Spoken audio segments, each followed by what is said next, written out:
I'm Dr. Jacob Towery, and I'm honored and excited to be here today to interview Daniel Mintie about his new book, Dharma Wheels, Zen, Motorcycling, and Cognitive Behavioral Therapy. I am an adolescent and adult psychiatrist, and I have a private practice in Palo Alto, California, and I serve on the adjunct faculty at Stanford University.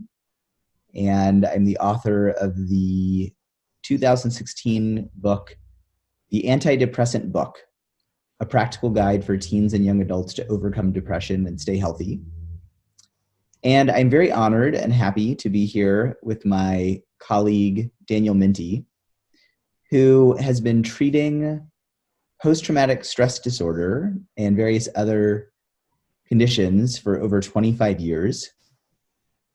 And Daniel, I believe you teach cognitive behavioral therapy at Georgetown University, in addition to classes at the Feeling Good Institute in Mountain View, California. And Daniel has colleagues at Harvard and Stanford and Georgetown. Daniel is the author of a book that is currently sitting on my bookshelf, Reclaiming Life After Trauma, which is a wonderful book about the use of yoga and cognitive behavioral therapy for post-traumatic stress disorder. And Daniel brings a wealth of life experience and book knowledge to the field and to his new book. So thank you for inviting me to interview you, Daniel. Oh, you're so welcome, Jacob. So appreciate your joining me here this morning, and looking forward to chatting with you about the book and about our work. And where shall we start? So I have a few questions. Most of these will be fairly off the cuff, but I'm excited to ask you some of these questions. So the book, I think, is going to be coming out soon on Amazon. Do we have a release date for it? When can people get a hold of this work? It will be released on April 16th in both the ebook and the print book version. Wonderful. Okay, April 16th. So I read what Amazon would let me get a hold of and some of those pages, and I was intrigued. I believe that some of the pages said that you spent several months without a cell phone motorcycling across the United States, or at least in a number of states in the United States. Is that accurate? That is, yes. A few years back, I took about a 6-week motorcycle tour throughout 11 Western states, and didn't bring a wristwatch or a cell phone or any screens of any kind, because I wanted to do one of my favorite things, which is go on retreat. I've done a lot of Zen practice over the years, love going on sessions and just sitting still for a week or more at a time. And I wanted to do that on a motorcycle and use that as a kind of personal retreat / pilgrimage, if you will, during which time I could look at my own thought patterns, my own beliefs, and work with the tools that we use with our patients, our cognitive behavioral tools, to work on my own thought patterns, beliefs, and behaviors. Wonderful. That sounds exciting to me. It sounds like a very unique meditation retreat. What were some of your takeaways from being by yourself for 6 weeks on a motorcycle? What did you learn from it, or what did you take away from that experience? You know, there was a time I was lying atop a stone outside of, it was somewhere up in the Grand Tetons, and had gone swimming in a very cold glacial lake, and then flopped up on this rock in the stone and was just lying there. It's maybe 3 weeks into the trip at that time. And was watching the clouds go overhead and hearing the lapping of the water. And what I realized was that I was completely content. That in that moment, I had everything that I could possibly want. Mm-hmm. And I realized in that moment that's always the case for all of us, that we live in this state of contentment, peace, wellness, joy, happiness, many words we could use to describe this. But we tend to cloud our experience of that state by focusing on negative thinking, experiencing negative emotion, getting involved with self-defeating behaviors, ways of living our lives that are not actually creating value for us and for others. But beneath all of that, things are already just fine. And it was such a simple experience and insight, but a very profound one for me, and one that helped me see the whole structure of human consciousness and experience, starting with this essential okayness, and then going all the way up to what you and I experience working with our patients, suicidal depression, such great unhappiness that life itself seems like a very bad idea. Yeah, I love what you're saying. I think that's a beautiful anecdote about laying on the rock and sitting there in the sun and being completely at peace. And I think that you're right. Eckhart Tolle in The Power of Now, one of the quotes I remember of that book is something like, "In this very moment, here and now, there are no problems." And basically says, yeah, if you're dwelling in the past, there are problems. If you're dwelling in the future, there are problems. But if you just drop into this moment right now, everything's actually okay as it is. There might be situations to deal with, but everything's actually just fine as it is. And I love what you're saying. I think that's such an important message and so easy to forget, even for those of us who do this work regularly. And it's a lovely reminder that even just with the sun and a rock and being near some water, we could be totally happy and content and have everything we need. Now, you mentioned Zen practice, and while I know some about certain meditative practices, I'm fairly ignorant about Zen. I would consider myself very much a novice. Can you tell us a little bit about maybe the relationship between Zen and say, Tibetan Buddhism or other types of wisdom traditions or meditative practices that we might be more familiar with in the U.S.? You bet. I feel, per usual when we're together, that I'm in excellent company. I've been practicing Zen for 45 years now, with many, many teachers around the world. And I too would say I'm a complete novice. Getting started here with this thing that we call Zen practice. Love being a novice. Love bringing to that practice and to my life what Shunryu Suzuki referred to as beginner's mind. Mm-hmm. It's not knowing a bunch of stuff about something, but just being open and curious and ready to learn. So Zen goes back to the Buddha himself, who, like you and I, our patients and anyone listening today, struggles in this dimension of living in absolute okayness, but suffering because of our thought patterns and our attachments to those thoughts and the feelings and the behaviors that come out of them. So what the Buddha did was tried, as many of us do, many different paths, a path of asceticism, path of religious observance, and realized that none of those were getting to the core of his suffering. So he sat down under a Bodhi tree and meditated, and then looked up, and the morning star had risen. Oftentimes it's like that when we're meditating. Time kind of falls away, and then we realize, oh, it's morning. He looked up, he saw the morning star, and then said, oh, all beings are already enlightened. It's just their delusions and preoccupations that keep them from being able to manifest that wellness. So this experience that this human being had a couple of millennia ago is the experience that we can have.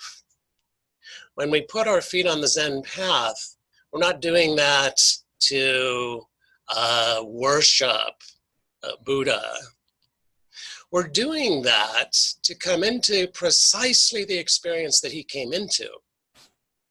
And as we go the way, we find that we begin to be able to take that experience in a little bit more and a little bit more.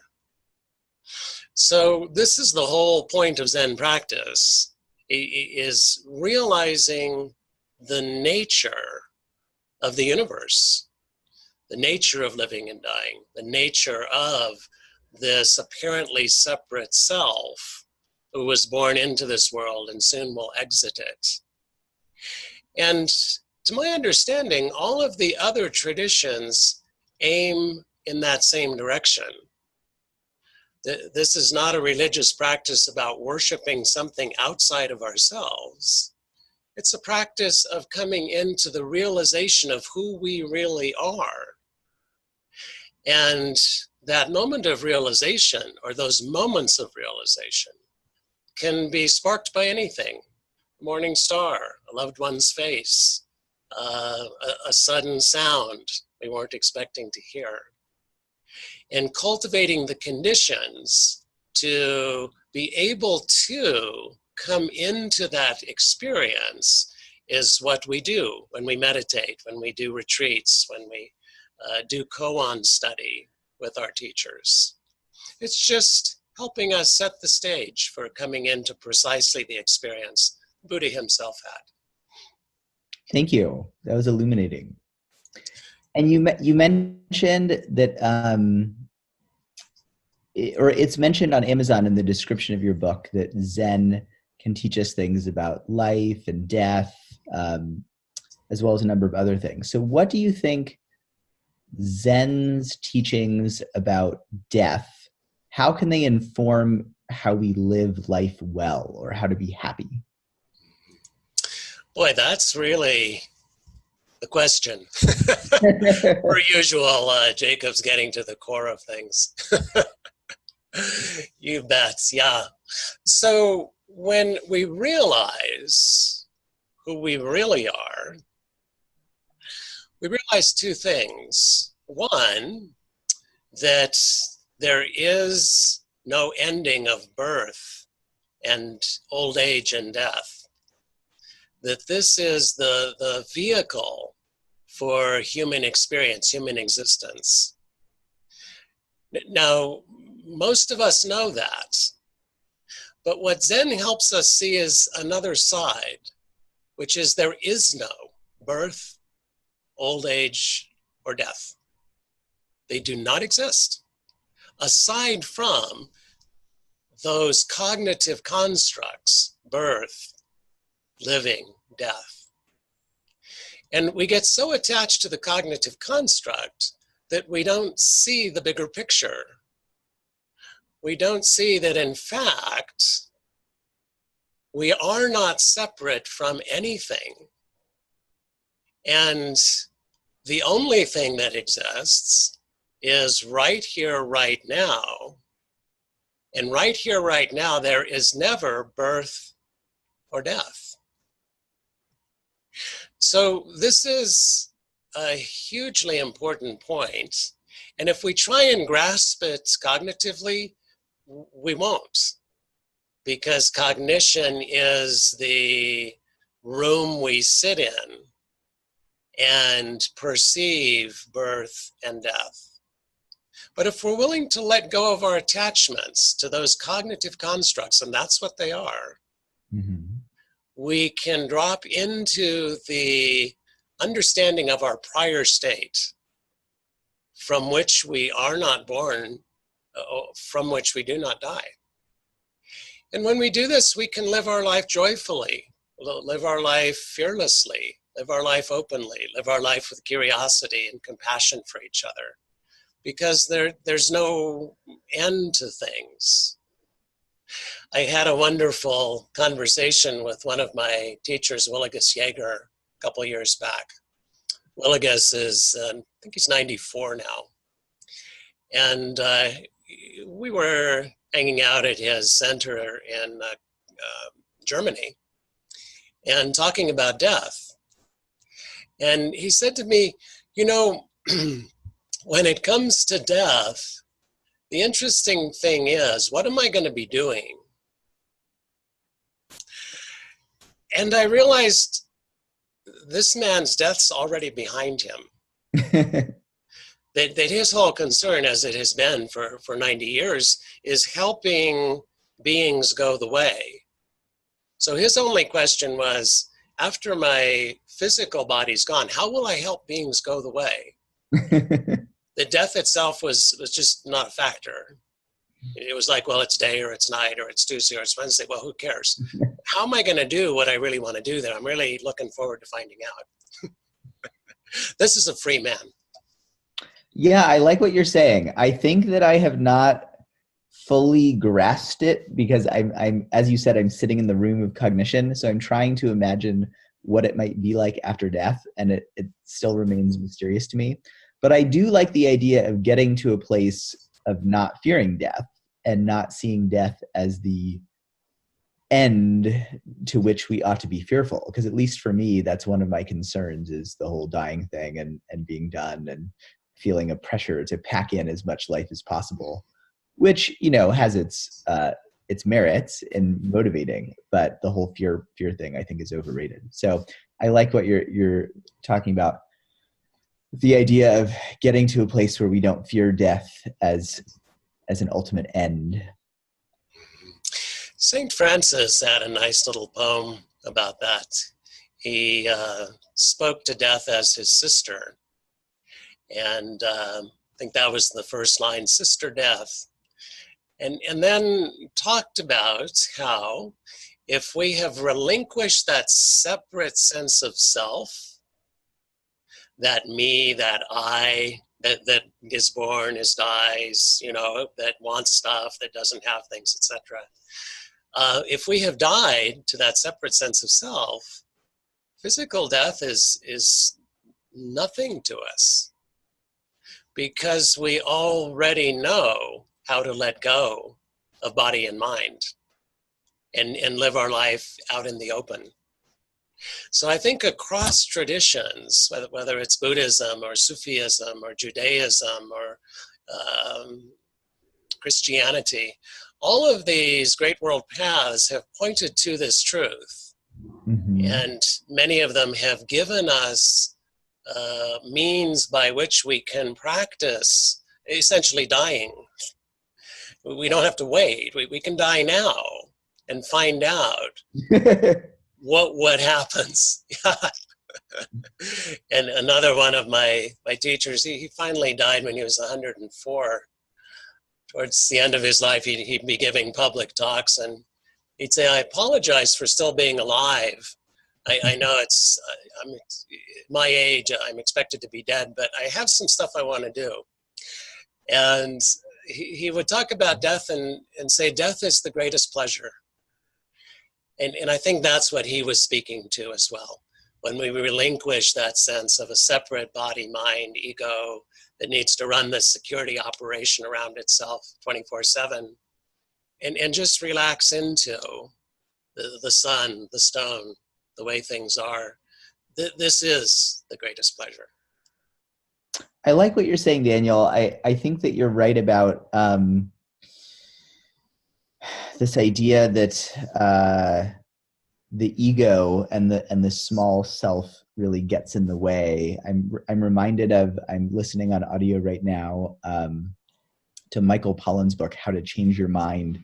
And he's talking about a lot of people with cancer who took part in these psilocybin experiments at NYU and Johns Hopkins, and to help deal with their fear of death.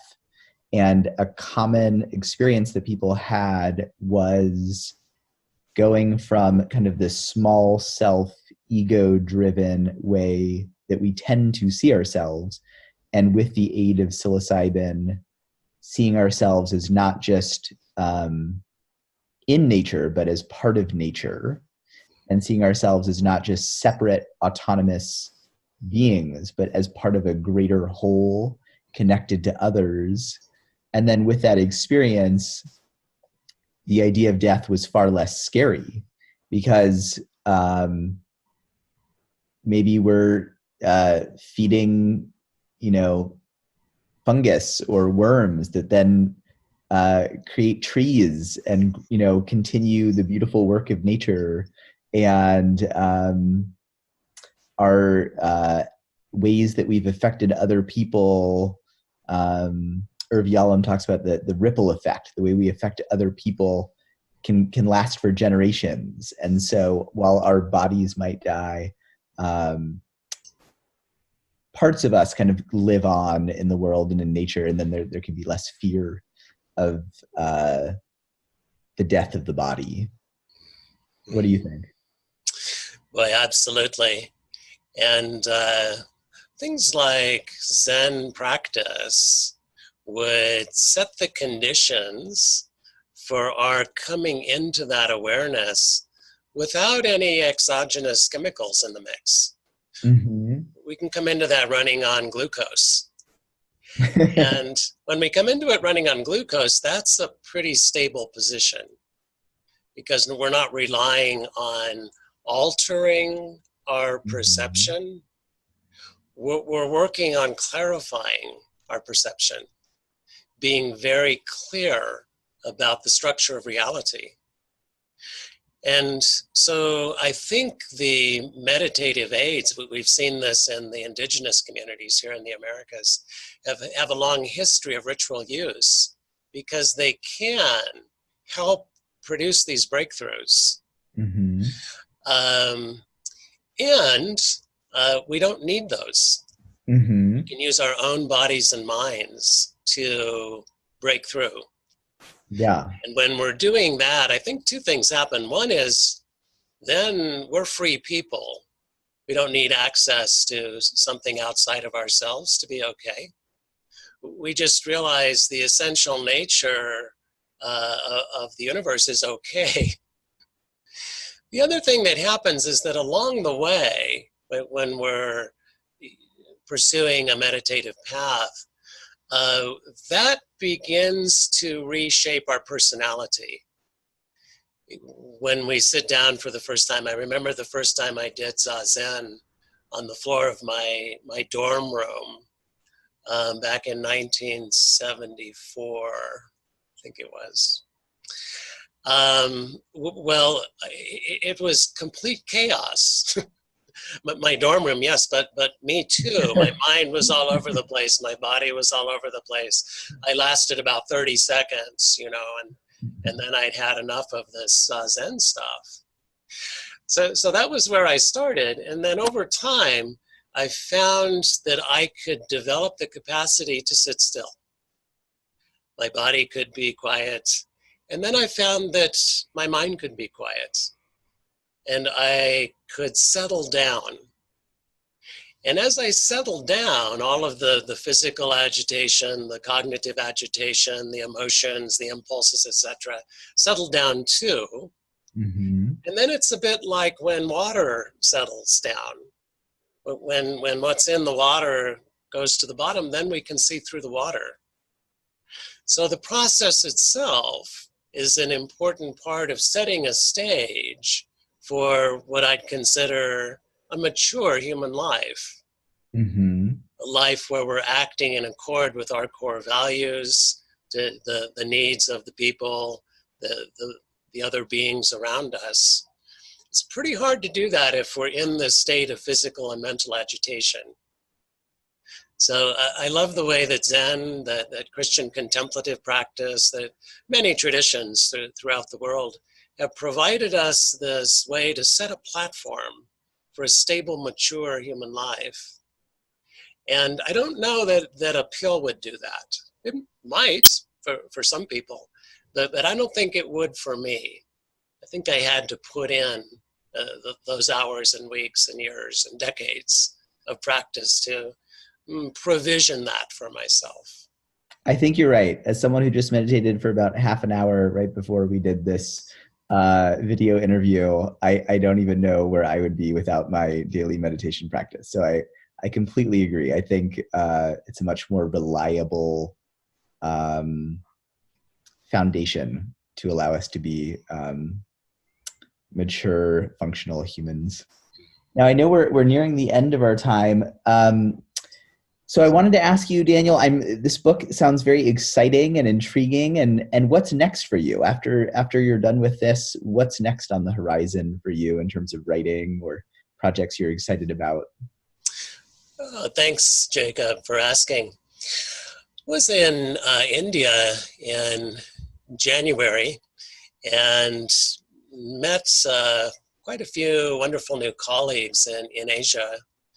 And the folks at the National Institute of Mental Health and Neuroscience in Bengaluru, India, asked me to come down and present some workshops on CBT, particularly team CBT, which is the gift that David Burns, MD, has given us in our community.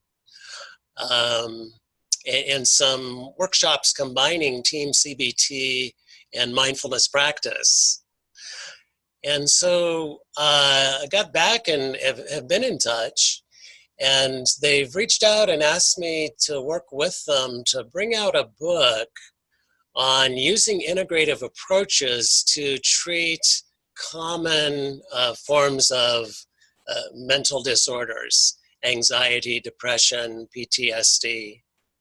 So I'm excited to partner again with some co-authors and produce a book on integrative wellness, because I think this is very likely a big part of the future of psychiatry, psychology, of psychotherapy, pulling in not only the cognitive tools and components, but things like mindfulness practice, yoga therapy. There's a wonderful program that's been running for about 10 years there. It's using yoga therapy as an adjunct for treating schizophrenia. And I attended a couple of yoga classes for folks there with that diagnosis. And the research that they've done has demonstrated that yoga therapy can be tremendously helpful to folks with schizophrenia, particularly in the area of social cognition. One of the great barriers between schizophrenic patients and the rest of us is just understanding theory of mind, what's going on over there. And that's what produces a lot of the isolation, loneliness of that disorder. So very exciting work being done there, and I'm very much looking forward to bringing out a book that would look at some of these things with my colleagues in India. Yeah, that sounds awesome. I would say mindfulness and team CBT are two of my greatest interests in the world. So I eagerly look forward to seeing your newest writing after Dharma Wheels. Well, Daniel, thank you so much for taking the time to answer my numerous questions. And it sounds like, did you say April 16th? Is that the release date? So Dharma Wheels, Zen, Motorcycling, and Cognitive Behavioral Therapy will be available in, I think you said paperback, and an ebook on Amazon. And people can find more information on danielmintie.com. Is that right? You bet. At my website, if you're interested, you could pre-order the book on Amazon right now. And wanted to thank you, Jacob, for our time together. Always so life-giving to sit with such a wonderful heart mind as your own. So thank you for this, and already looking forward to our paths again crossing downstream. Sounds good. Thanks so much, Daniel. Okay, until then.